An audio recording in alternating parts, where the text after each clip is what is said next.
नमस्कार, जय हिंद दोस्तों। आज हम देखेंगे खिलजी डायनेस्टी, एक ऐसा राजवंश जिसकी घटना मतलब जो गद्दी पर बैठे तो क्रांति कहलाई, लेकिन राज करा कुल 30 वर्ष और दिल्ली सल्तनत पर सबसे कम समय का ही राजवंश करने वाला राज करने वाला कोई राजवंश है तो वो खिलजी वंश है।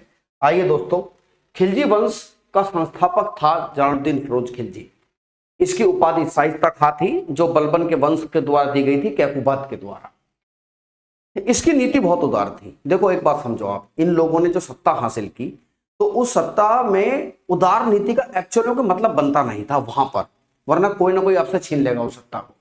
नीति उदार थी। इसके कुछ उदाहरण क्या है, जैसे इसने जो विद्रोही थे उनके साथ बड़े लिबरल तरीके से पेश आया। इसने मंगोल बसाए और यही मंगोल जहां बसे उसी जगह को मुगलपुरी या आज के जमाने मंगोलपुरी भी कहते हैं।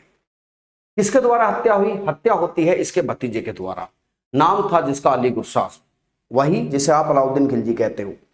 इसको पता थी कि चाचा की हत्या करना इतना आसान काम नहीं है, इसीलिए इसको पता चला कि दक्षिण भारत में जाओ, देवगिरी विंध्याचल पर्वत को पार करिए, देवगिरी से धन लूट कर आया और उसी पैसे के माध्यम से, छल से, कपट से इसने अपने चाचा जलालुद्दीन फिरोज खिलजी की हत्या कर दी। यही अलाउद्दीन खिलजी है। कहां हुई थी हत्या? कड़ा व मानिकपुर में इसकी हत्या की गई थी। अब अलाउद्दीन खिलजी इस वंश का सबसे इंपॉर्टेंट शासक, सवाल आता ही आता है। उपाधि है सिकंदर सानी, मींस सेकंड अलेक्जेंडर। ये क्या करना चाहता था भैया? ये दुनिया जीतना चाहता था, ठीक है। इसी ने कॉन्सेप्ट ऑफ किंगशिप दिया, एक अलग राजत्व का सिद्धांत दिया, जिसमें इसने कहा, देखो आपको मैंने बलबन का बताया था कि डिवाइन कॉन्सेप्ट, कि मैं जो गद्दी पर बैठा हूं, गद्दी पर इसलिए बैठा हूं मैं क्योंकि मुझ पर खुदा की मेहरबानी है। बोले नहीं, खुदा की मेहरबानी नहीं है, शक्ति ही सत्ता का स्रोत है, पावर है इसलिए गद्दी पर। इसने कहा शक्ति ही सत्ता का स्रोत है। धर्म को राजनीति से अलग कर दिया इसने और मंगोलों के प्रति इसने रक्त और तलवार की नीति अपनाई। याद रखिएगा, लोह व रक्त की नीति किसकी है? मैंने इसीलिए नोट करके लिखा है कि लोह व रक्त की नीति बलबन की है। इसने मंगोलों के प्रति रक्त और तलवार की नीति का पालन किया था। आगे देखिए, ये शख्स अपने द्वारा जो उसने सैनिक अभियान किए, जो बाजार सुधार किए, जो मिलिट्री रिफॉर्म्स किए, उनके लिए बड़ा प्रसिद्ध है। इसके मिलिट्री रिफॉर्म्स देखिए, इसने दाग व हुलिया प्रथा शुरू की। दाग जिससे घोड़े की पहचान हो सके कि भाई ये सल्तनत का घोड़ा है। चेहरा मतलब जो सोल्जर होता था, जो सैनिक है, उसका चेहरा लिखने की परंपरा शुरू की। सेना को नगद वेतन दिया और इसने पता है मिलिशिया टाइप नहीं रखा था। इसने कहा, मिलिशिया समझते हो कि जब जरूरत पड़ी तो सेना को इकट्ठा कर लिया, ऐसा कुछ नहीं था। इसने क्या किया? इसने परमानेंट आर्मी रखी कि भाई आप यहीं रहिए और सेना को नगद वेतन दिया। अलाउद्दीन खिलजी के पास सल्तनत की सबसे बड़ी सेनाओं में से एक सेना थी। अच्छा, एक चीज और सोचो, इतनी बड़ी सेना को सैलरी देना भी आसान नहीं था, इसलिए किया यह गया कि बाजार सुधार किए गए ताकि कम खर्चे पर बड़ी सेना चल जाए। भाई उद्देश्य क्या है? बड़ी सेना रखना। तो अब बड़ी सेना कैसे रखी जाए? या तो वेतन ज्यादा दो आप, या फिर जो है उनके खर्चे कम करो। तो सीधी सी बात थी, खर्चे कम किए गए, मार्केट रिफॉर्म्स किए गए। तो दाग व हुलिया प्रथा, नगद वेतन, स्थायी सेना, इन सब चीजों को आप ध्यान रखेंगे। अब आते हैं मार्केट रिफॉर्म्स। सबसे बड़ा सवाल, what is the goal of these market reforms? The goal of these market reforms why to maintain a big army on low cost. एक कम खर्चे पर बड़ी सेना रखने का उद्देश्य था। ये पूछा हुआ सवाल है कई बार। इसने क्या किया कि एक ही बाजार में सब कुछ बिकता था। बोले ऐसा नहीं होगा, बाजार अलग अलग करो। जो महंगी वस्तुएं हैं उसका बाजार अलग करो, घोड़ों मवेशियों का बाजार अलग करो, और जो रोजमर्रा की वस्तुएं हैं उनका बाजार अलग करो। और परमिट सिस्टम लागू किया कि बाजार में अगर कोई भी व्यापारी आता है तो परमिट सिस्टम लागू होगा। और जो विदेश के व्यापारी हैं इसने कोशिश की कीमतों को कंट्रोल करने की, कि सरकार का नियंत्रण रहेगा कीमतों पर। बाजारों को वस्तुओं के हिसाब से अलग अलग किया गया। जैसे एक बाजार था सराय ए अदल, जिसका अर्थ ही होता है न्याय का स्थान। अन्य बाजार ऐसे थे जैसे मवेशियों का बाजार था, विलासिता की वस्तुओं का बाजार हुआ करता था। प्राइस कंट्रोल बड़ी कठोरता से लागू किए गए। और आपका जो मेजरमेंट है, जो मापन है, मतलब जितनी चीज, मान लो जैसे कोई 1 किलो चीज खरीद रहा है तो भाई साहब 1 ही किलो तोलना, पूरा 900 ग्राम तोलोगे तो जितना 100 ग्राम बचा, ये कहा जाता है कि मांस निकलवाता था उस आदमी का। तो इसलिए बड़ी कठोरता से लागू किया। बाजार का दरोगा, सहना ए मंडी नियुक्त किए गए। क्या किए जाते हैं? इनका काम था घूम घूम कर बाजार को निरीक्षण करना, मेजरमेंट की यूनिट्स को देखते रहना, ये सब इनके काम थे। और क्या काम थे भैया? इन्हीं के काम थे कि भाई कोई भी व्यापारी गलत तरीके से आके हमारे यहाँ व्यापार करके ना ले जाए। फिर आते हैं agriculture reform, backbone of the economy.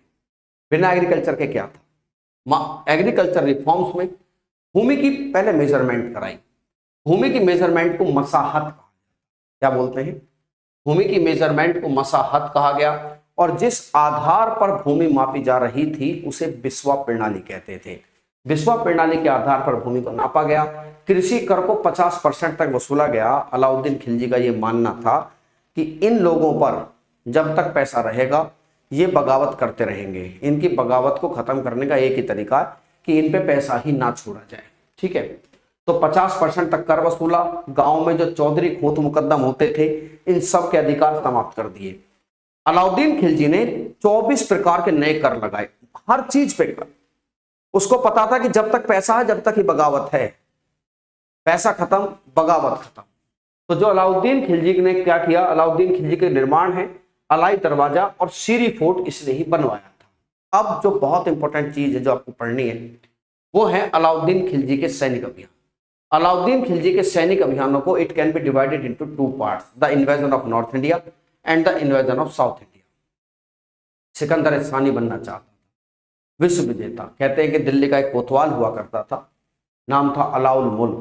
उसने कहा कि क्या मतलब है, तुम जीतने चल दिए, तुम क्या कर रहे हो, तुम जीतने जा रहे हो पूरी दुनिया को, तुम पहले क्या जीतो, तुम पहले भारत तो पूरा जीत के दिखाओ, है ना।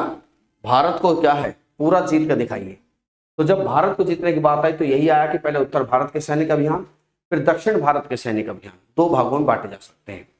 जो नॉर्थ इंडिया के सैनिक अभियान हैं ये सारे के सारे स्टेट डायरेक्ट कंट्रोल में लिए गए थे। जैसे गुजरात है, मालवा था, रणथंबोर है, चित्तौड़ है। जब गुजरात का अभियान चल रहा था उसी समय की बात है कि कैम्बे की खाड़ी से मलिक काफूर मिला। मलिक काफूर आप जानते होंगे, एक ट्रांसजेंडर था। मलिक काफूर मिलता है कैम्बे की खाड़ी से और इसे 1000 दिनारी भी कहते हैं। क्या बोलते हैं इसी को? 1000 दिनारी। रणथंबोर चित्तौड़ के थे राणा रतन सिंह, पत्नी का नाम था पद्मावती। मलिक मोहम्मद जैसी की लिखी गई पुस्तक पद्मावत के अनुसार पद्मावती एक अद्वितीय सुंदरी महिला थी। अलाउद्दीन खिलजी उसको पाना चाहता था। कहते हैं कि इसीलिए अभियान हुआ। बहरहाल जो भी सच्चाई थी, कहते हैं कि राणा रतन सिंह इसमें शहीद हुए, वीर गति को प्राप्त हुए, मारे गए, वो जो भी शब्द आपको सूट लगे एडजस्टेड। और उन्हीं की रानी थी पद्मावती। और कहते हैं कि चित्तौड़ का नाम बदलकर खिजराबाद रखा गया। कौन है खिजर खान? अलाउद्दीन खिलजी का बेटा था खिजर खान। अमीर खुसरो इनके इस युद्ध में अलाउद्दीन खिलजी के साथ था। हु इज अमीर खुसरो? अरे भैया दरबारी कवि अलाउद्दीन खिलजी। दक्षिण भारत के अभियानों के लिए स्ट्रेटजी अलग थी। उनसे कहा गया कि भाई इनको डायरेक्ट कंट्रोल में नहीं लेना है, इनको हम डायरेक्ट कंट्रोल में नहीं लेंगे। इनको क्या करने जा रहे हैं, इनको केवल हम करद राज्य बनाएंगे, टैक्स पेड स्टेट। मतलब ये स्टेट केवल टैक्स देते रहेंगे। क्या देंगे? टैक्स देंगे। और दक्षिण भारत में जीत के लिए जिस आदमी को नियुक्त किया गया उस आदमी का नाम था Malik Kafur. Multi time asking question है कि दक्षिण भारत की जीत का श्रेय किसको दिया जाता है, तो उसका उत्तर एक निकलता है कि मलिक काफूर को दक्षिण भारत की जीत का श्रेय दिया जाता है। आगे देखिए, नक्शे के माध्यम से मैंने ये समझाने की कोशिश की है कि दक्षिण भारत में सेनाएं कहां कहां गई। मैप प्रतीकात्मक है, केवल आपकी जानकारी को बढ़ाने के लिए ही इसको लाया गया है। यह है विंध्याचल पर्वत, इसके दक्षिण में है साउथ इंडिया। और दक्षिण में साउथ इंडिया में सबसे पहले तो ये समझो कि विंध्याचल पर्वत को पार करने वाला अलाउद्दीन खिलजी पहला सेनापति और पहला सुल्तान। सेनापति कैसे? मैंने बताया ना, चाचा को मारने के लिए पैसे की जरूरत थी तो पैसा यहीं से लूट के लाया था। तो देवगिरी को 2 बार लूटा गया। यहाँ पर यादव वंश के शासक थे रामचंद्र देव, और उनको अलाउद्दीन खिलजी ने अपना दोस्त बताया और उनको उपाधि दी राय रायन की। उसके बाद सेनाएं वारंगल पहुंची। यहाँ के शासक थे प्रताप रुद्रदेव राय। काकतीय वंश के ये शासक अपनी मूर्ति बनवाते हैं, सोने की चैन पहनाकर कहाते हैं, सामने ले आते हैं मलिक काफूर के। और मलिक काफूर समझ जाता है कि अधीनता को स्वीकार कर लिया गया है। यहीं से कोहिनूर का हीरा मिला। क्या मिलता है? कोहिनूर का हीरा। फिर कहानी सेनाएं द्वार समुद्र पहुंची। होयसल वंश के राजा बल्लाल देव थे। रिजल्ट वाज द सेम, इनको जो है जीत लिया गया। फिर एक खबर मिलती है कि दक्षिण में पांड्य देश है। पांड्य देश में दो भाई वीर पांड और सुंदर पांड के बीच में उत्तराधिकार को लेकर झगड़ा चल रहा था। कहा जाता है कि एक भाई ने मलिक काफूर को बुला लिया। मलिक काफूर वहां पहुंचा, राजा हाथ नहीं आए या राजा पकड़े नहीं जा सके, तो पॉलिटिकल पॉइंट ऑफ व्यू से जीत अधूरी रह गई। लेकिन कहते हैं कि वहां की राजधानी मदुरै और जब पांड्य देश को लूटा गया, वो धन सबसे ज्यादा धन था। मतलब दक्षिण भारत के अभियानों में अगर धन सबसे ज्यादा कहीं मिला तो वो कहां से मिला था? पांड्य देश से। इस बात को याद रखिएगा। एक चीज इसको मैनेज कर लो कि सेनाएं कैसे कैसे गई थी। तो इस तरीके से सेनाएं गई थी भैया, इस तरीके से। और जीत का श्रेय किसको जाता है? ये जीत का श्रेय मलिक काफूर को दिया जाता है। अब बात अमीर खुसरो की। बलबन का बेटा था शहजादा मोहम्मद। सच्चाई तो यह है कि शहजादा मोहम्मद के समय में यह आदमी आया था उसके कोर्ट में। शहजादा मोहम्मद की बलबन मंगोलों से लड़ते हुए मृत्यु हुई, तो यह बलबन की सेवा में आ गया। तो जो अमीर खुसरो है, इसके बारे में कहा जाता है कि इसने 7 सुल्तानों का काल देखा है और यह अलाउद्दीन खिलजी का दरबारी कवि था। भले ही इसने 7 सुल्तानों का काल देखा हो, लेकिन अगर यह पूछा जाए कि भैया यह दरबारी कवि किसका है, तो यह अलाउद्दीन खिलजी का ही दरबारी कवि था। इसे तुतीय हिंद कहा जाता है, जिसे खड़ी बोली का प्रथम कवि भी इसको कहते हैं। तुतीय हिंद का मतलब है द पैरट ऑफ इंडिया। क्या कहते हैं इसे? पैरट ऑफ इंडिया या तुतीय हिंद कहा जाता है। तबला और सितार का यही आविष्कारक है और इसी की पुस्तक है खजाइनुल फितूह। 1316 में अलाउद्दीन खिलजी की मृत्यु हुई, झगड़ा हुआ। क्योंकि देखिए अलाउद्दीन खिलजी ने ही खुद ऐसे बीज बोए थे। अलाउद्दीन खिलजी की जो चीजें थी कि भाई अर्थव्यवस्था पर जबरन कंट्रोल करना, यह अर्थव्यवस्था के नियमों के विपरीत था। बहरहाल वो तो फिर कभी चर्चा होगी, लेकिन यहां पर आपको यह समझना है कि अलाउद्दीन खिलजी की मृत्यु के बाद मलिक काफूर, जो इसका एक सेनापति था, उसके मन में राज करने की चाहत थी। और कहते हैं कि 4 से 6 महीने तक उस शख्स ने सत्ता को हाईजैक कर लिया। बाद में मलिक काफूर का मर्डर हुआ। मलिक काफूर के मर्डर के बाद इसका एक लड़का जिसका नाम कुतुबुद्दीन मुबारक खिलजी था, मतलब बेकार आदमी, एकदम बेकार। कहते हैं कि होमोसेक्सुअल बाइसेक्सुअल दोनों था। इसे लड़कियों की और लड़कों की दोनों की संगत पसंद थी। पहली बात तो ये। दूसरा, कहते हैं कि अवस्था कई बार नग्न अवस्था में दरबार में आ जाया करता था। हद तो तब हो गई जब इसने खुद को ही खलीफा घोषित कर लिया। अब बात क्या निकल कर आती है, इसके समय में कुछ बातें हैं जो आपको समझनी है। इसने दक्षिण भारत के राज्यों से कहा कि करद राज्य नहीं, सीधा सल्तनत में आइए। अरे भैया वो टैक्स दे रहे थे, तुम्हारी सिरदर्दी कुछ नहीं हो रही थी। तुमने तब टैक्स का तो पता नहीं, पर सिरदर्दी मोल ले ली बिना वजह। एडमिनिस्ट्रेशन मेंटेन करना पड़ेगा कि नहीं मेंटेन करना पड़ेगा? ऑब्वियस बात है, वहां मेंटेन करना पड़ेगा एडमिनिस्ट्रेशन। फिर क्या होता है दादा, इसी ने इन सबको, जो दक्षिण भारत के राज्य थे, उनको अपना सीधा कंट्रोल में लेना शुरू किया। और इसी के समय में एक व्यक्ति है, नाम है गाजी मलिक। हु इज गाजी मलिक? वही जो ग्यासुद्दीन तुगलक के नाम से सत्ता पर बैठेगा। बहरहाल इसका एक दोस्त है खुसरम साहब, कहते हैं दरबार में उसके साथ कई बार ये चुम्बन अवस्था में आ जाता था, तो उसने इसकी हत्या की। 1320 में इसकी हत्या की। गद्दी पर वो बैठ गया।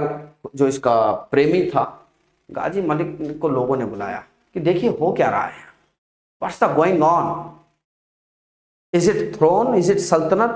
कहते हैं कि उसने वो आया, उसकी हत्या की गाजी मलिक ने, जिसे ग्यासुद्दीन तुगलक कहते हैं। ये गाजी मलिक की तारीफ है कि गद्दी पर बैठते ही उसने कहा कि अगर कोई भी व्यक्ति सल्तनत का आज जिंदा है या इन खिलजियों के वंश में से कोई है तो वो आ गया है। जनता ने कहा महाराज वो जैसे हैं जग रोशन है और आप सबसे बेहतर हैं, इसलिए आप गद्दी पर बैठिए। और फाइनली बात ये निकल कर आती है कि कुतुबुद्दीन मुबारक खिलजी के बाद एक नए वंश का आया, जिसको तुगलक वंश कहते हैं। तुगलक वंश दिल्ली सल्तनत पर सबसे लंबे समय तक राज करने वाला राजवंश था। 1320 ईस्वी में इसकी हत्या कर दी गई। अलाउद्दीन खिलजी के बारे में कुछ लोगों ने कहा है कि ये भाग्यवादी व्यक्ति है ना। कुछ लोगों ने कहा कि अलाउद्दीन खिलजी के कार्यों से, अलाउद्दीन खिलजी के प्रताप से हुआ ये कि ये धरती अत्याचारों से मुक्त हो गई। एक बात और याद रखेगा अलाउद्दीन खिलजी के बारे में, उसने कुछ नियम भी बनाए थे ताकि लोग आपस में इस तरीके से ना मिल सके कि मुझे नुकसान पहुंचा दें। जैसे अमीर अमीर की लड़की से शादी उसकी मर्जी से करवाते थे, शराब को इसने प्रतिबंध कराया, मीटिंग भोज जो आपस में मिलते थे ना उसका बोलते हैं देख लेंगे राजा को, इतने वो सब उसने बंद करवा दिए। तो ये है खिलजी वंश मेरे प्यारे साथियों। उम्मीद करता हूं सेशन आपको अच्छा लगा होगा। ठीक है, और कोई भी सुझाव है आपका, कमेंट सेक्शन आपके लिए हमेशा खुला है। और आप सभी लोगों को हैप्पी होली दोस्तों। जानवरों को नुकसान नहीं पहुंचाना है, किसी प्रकार से इस तरीके से होली नहीं खेलनी है कि किसी प्रकार का सौहार्द खराब हो। हाथ जोड़कर सुशांत सर की आपसे विनती है, ऐसा ना करिएगा, क्योंकि इस तरह के सहयोग की आपसे उपेक्षा की जाती है। आप करेंगे क्योंकि आप आने वाले समय में इसी सौहार्दपूर्ण समाज का निर्माण करने के क्रम में एक महत्वपूर्ण स्तंभ है दोस्तों। धन्यवाद। हैप्पी होली।